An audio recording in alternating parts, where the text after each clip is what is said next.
All right, so the elephants are over there. We've got their arch nemesis right here.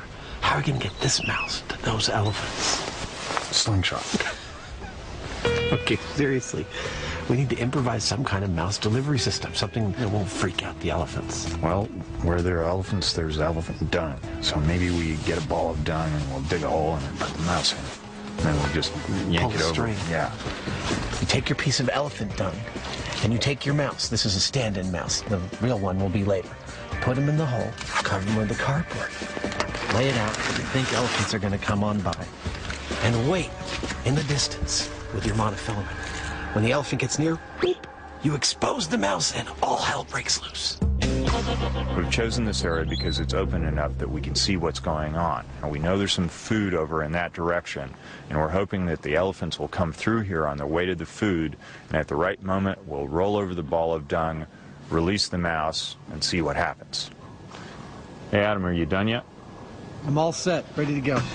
Well, with everything ready to go, all that's left is to get some fairly predictable predictions.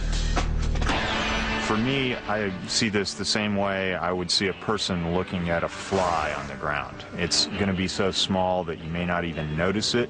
I don't see any reason why an elephant would be afraid of a mouse. I don't have high hopes for this myth.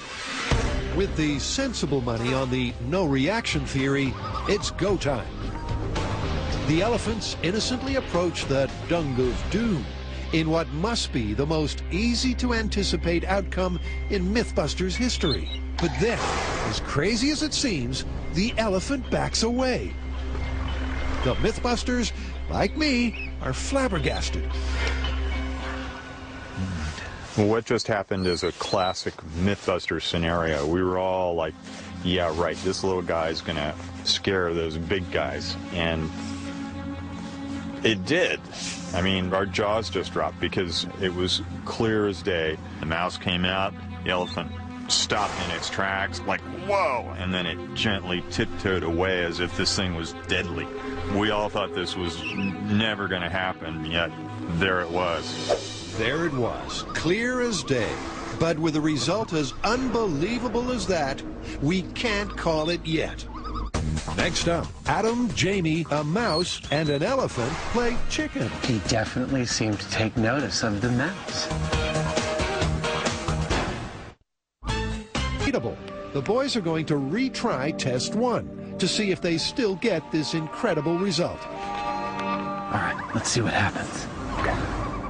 For the final time, the elephants approach. And lo and behold, in this David and Goliath battle, David wins again. He definitely seemed to take notice of the mouse, like it was a significantly different thing than just the dung. I wasn't dreading this result. I'm always pleased to be completely wrong. I'm more astonished that I'm finishing the day calling something plausible that I knew wasn't plausible when I got up this morning. He definitely didn't freak out, but he was very cautious. The mouse had his attention. It's that little grain of truth that we always look for in a myth, and there it was. There it was indeed. So with the mouse safe and well, despite Adam's best efforts, and the elephants ready to move on, it's time to wrap this one up. How are we going to call this one? Well, it wasn't a stampede. It wasn't like the cartoons. The elephant freaked out at the sight of the mouse. But the idea that the elephant was cautious around the mouse, I'd say we have to call that plausible. I'd agree. What do you think? Hello.